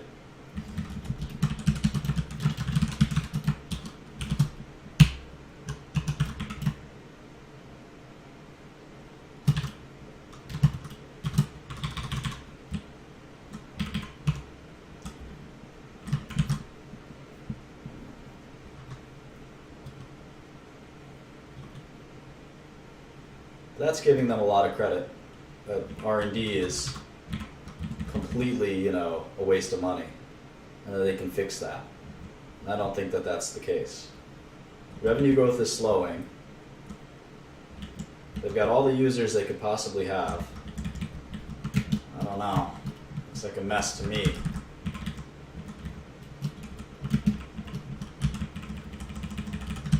They're still classic headhunters, right? I mean, the low-end headhunting marketplace is please don't ask me about my computer hardware. The low-end marketplace, we're just here to talk about investing.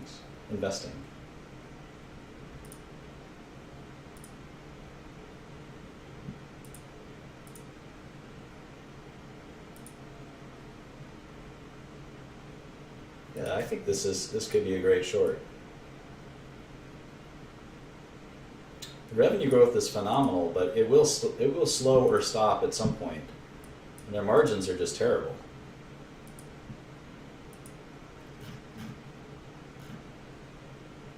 Their free cash flow is basically negative, even though they're at scale. They have 3 or 4 billion in revenue.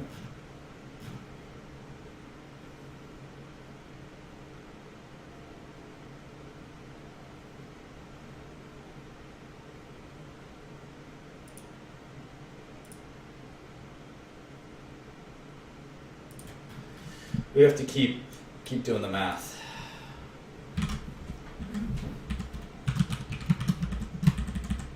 And I think I want to add DNA back as a line. It's so big.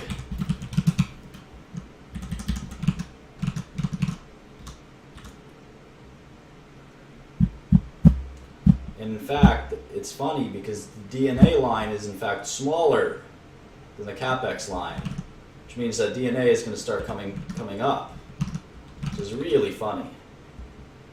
Man, this could be a very nice short. I think it's been a high flyer too.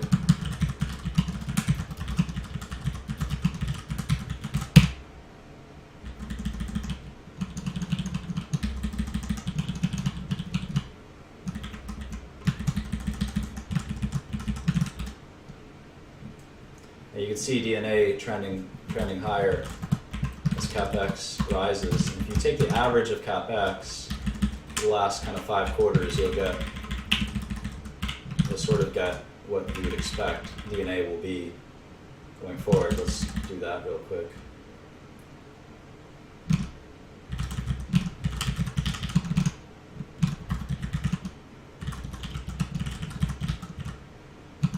It's a decent way to forecast it.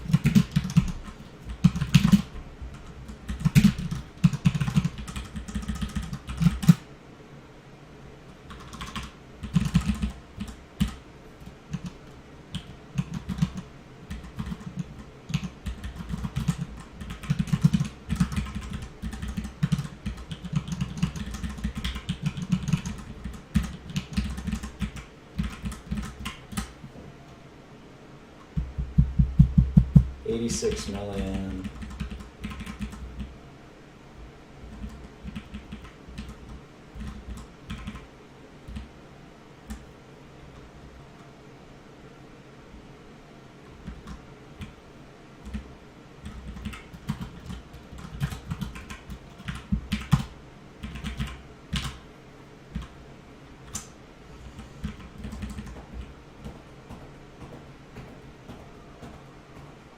Could be Could be fairly valued. Hard to tell. Let's keep doing some math.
I guess they will assume that they keep their sort of 86% gross margin. It is a website after all. The only question is, what is their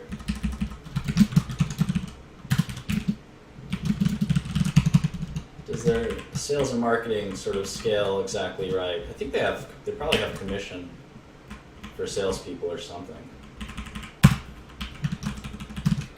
Yeah, it looks like it's kind of steady around 35%. So maybe we keep it at 35%. Big question is, what does R&D do over time? I don't know how much they spend, how they could spend this much money programming this crappy website. I never liked LinkedIn's website.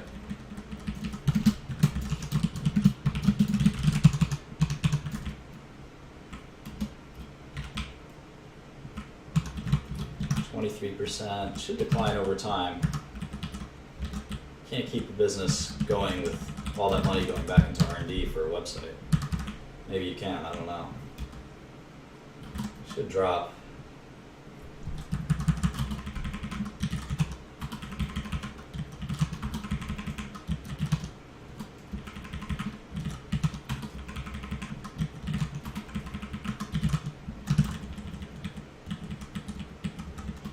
G&A should not go up at all from here on out.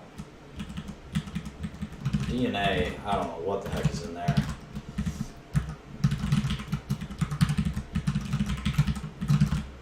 Interest income will obviously, they'll accrue cash over time and generate positive interest income.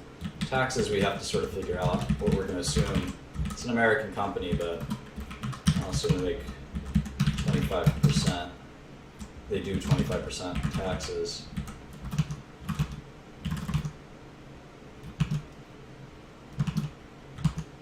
Let's just do the net cash thing.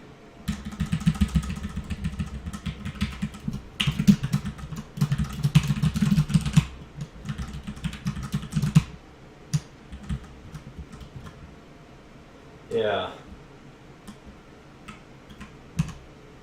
They sure are inflated in Silicon Valley.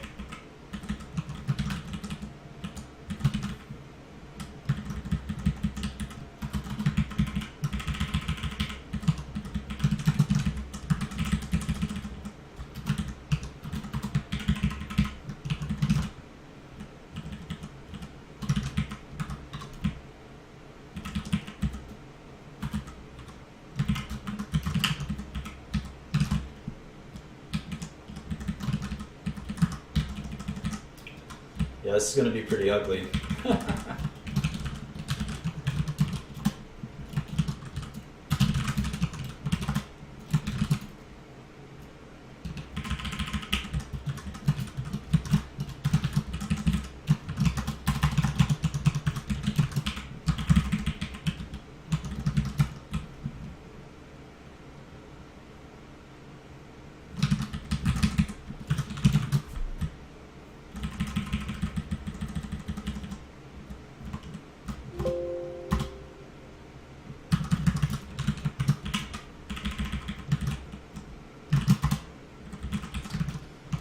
Yeah, I have it as a $2 billion company.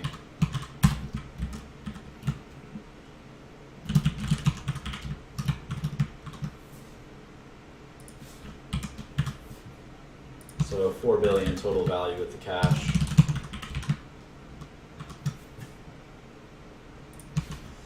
$33 a share instead of $113 in the current stock.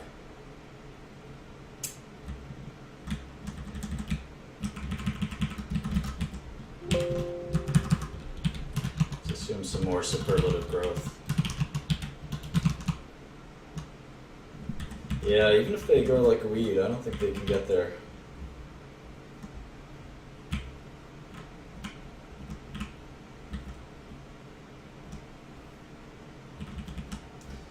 Yeah, I don't think that's a smart thing to say. Companies always have ridiculously inflated valuations because then you could just short them and make a lot of money. It's not really how it works. Market's pretty smart.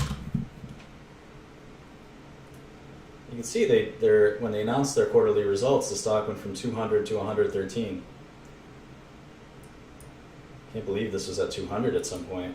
I should have started looking at this a few months ago. It was $200 a share. I calculate it's worth $30. Best case scenario, $83. Kind of interesting, huh? We have a lot more to learn about the business. It's not like we understand it yet.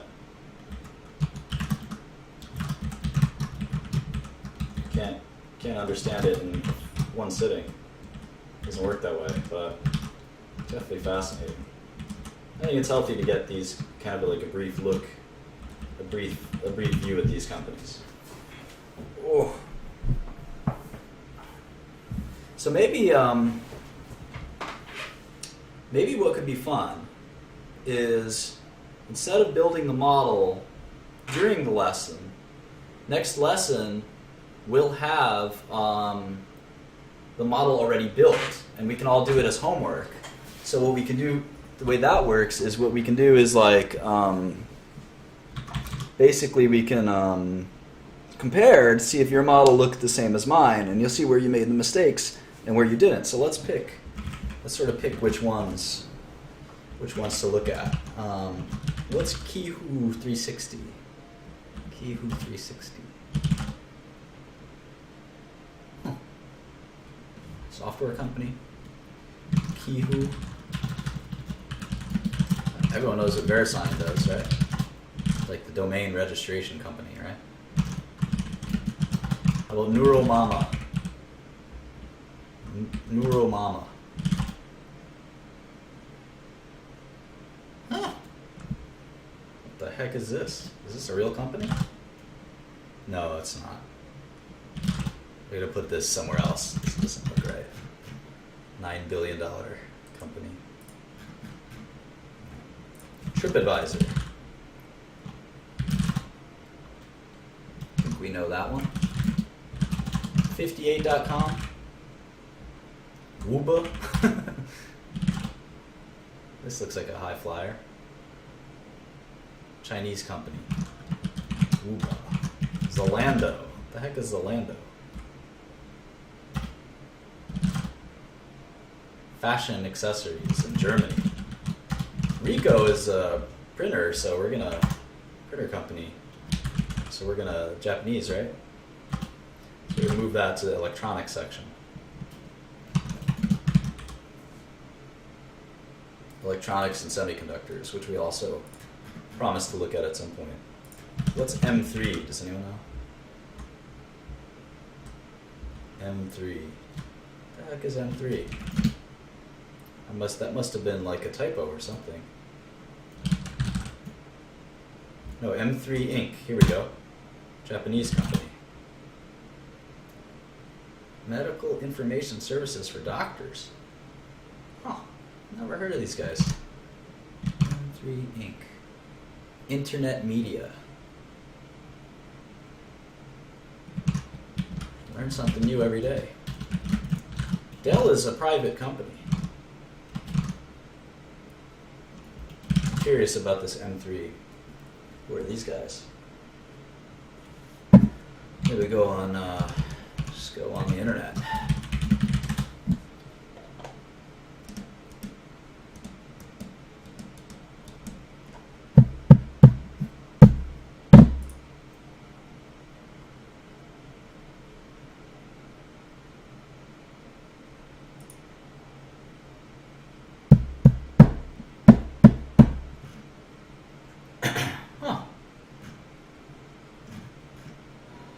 RFMD link.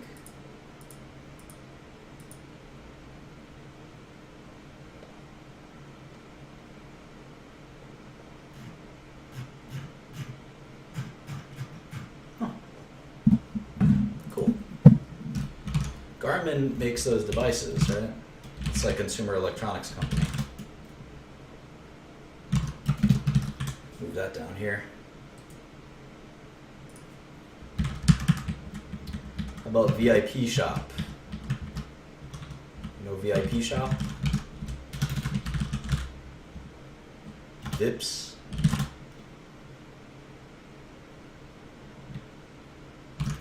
Looks like that reminds me of what's that? What was that company? Groupon? Seiko, Epson. That's a printer company, right? So that's like electronics. Move that over here. I don't even have to look at this one to know it's an electronics company. Sanan Optoelectronics. Optoelectronics. LED wafers. We'll maybe look at that some other time. Gorvo, that's a curse word, I think, in Albanian. Or Polish. Semiconductor integrated circuits, alright. Put that over here. Nikon. That's cameras, right? Cameras, lenses, semiconductors, eyeglasses. It's not software and internet. Let's move it down there. Inotera memories. Inotera memories. Probably DRAM. Yep. DRAM.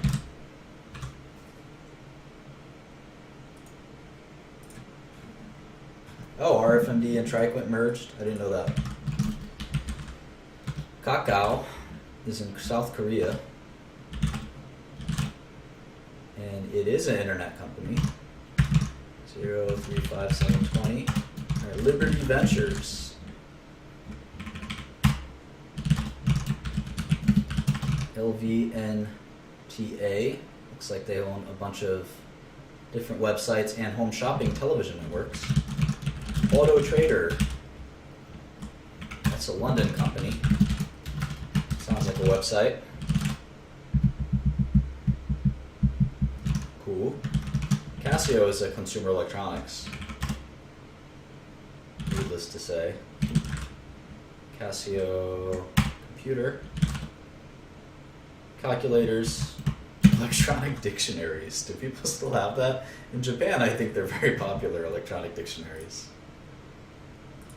Yaokutsudo. Yaokutsudo. U.S. company. Or U.S. listed. Looks like they're being taken over there. Internet television company. They're being taken over or something? Alibaba bought them? Well, if Alibaba bought them, we don't need to look at it. Right?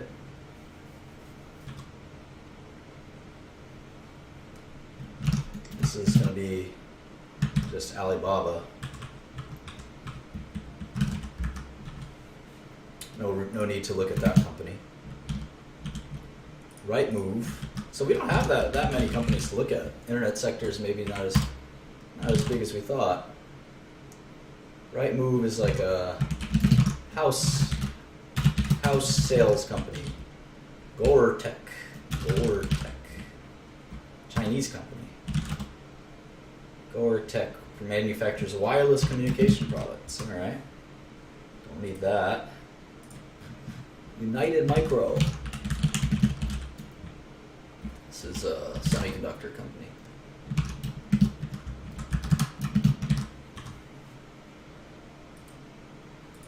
How about Rhea Group? I don't think we're going to look at interactive entertainment or video game companies. Rhea Group. Online property listings, it looks like in Australia. Mercado Libre. Online trading site for Latin American markets. Alright. Well, Rome. Home's like a semiconductor company. All right. Finally, GoDaddy. GoDaddy, what, like a $5 billion company? GEDY.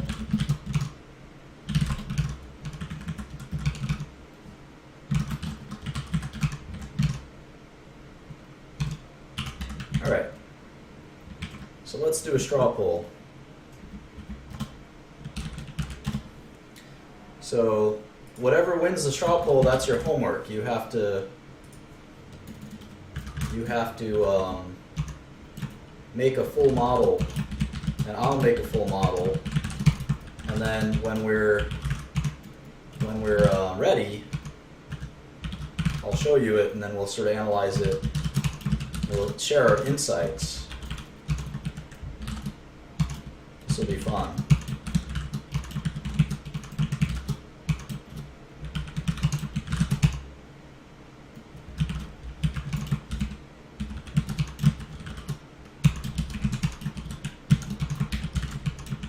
All right, there's 27 choices.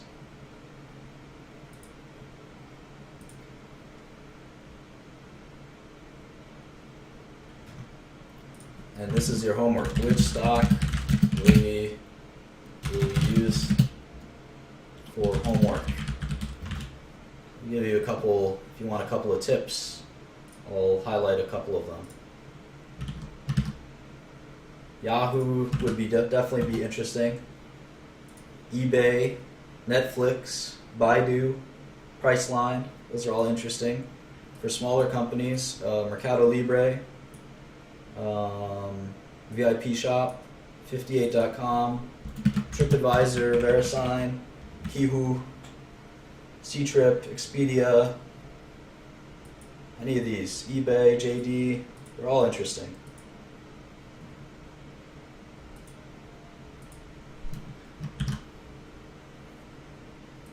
Could go in order and just do Priceline. How big is Priceline? Big ass company, I think.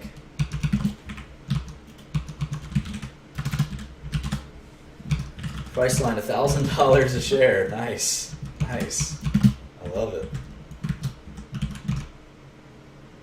Oh, there's only a 5 billion market cap? That doesn't make sense. What? Oh wait, there we go. 67 billion market cap. I was looking at GoDaddy. And Priceline is worth $67 billion. Jesus Christ. Oh, Netflix. That's got to be interesting, Netflix.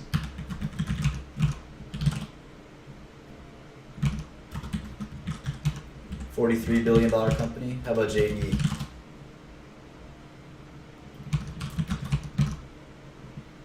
I don't know much about JD.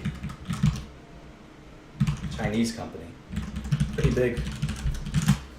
eBay. eBay's an old one. So you can see the values drop pretty fast. Expedia. Why is Expedia worth so much less than Priceline? That would be fun to look at. Ctrip, I don't know anything about. Chinese company, online travel for Chinese.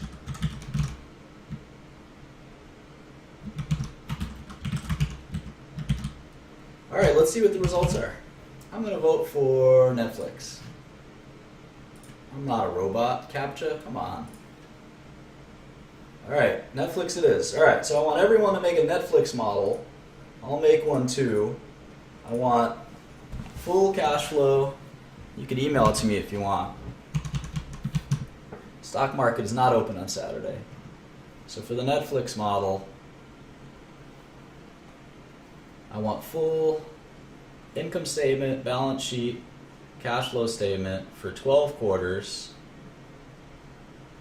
For 12 quarters backwards, or 12 quarters historical, and at least 4 quarters estimated.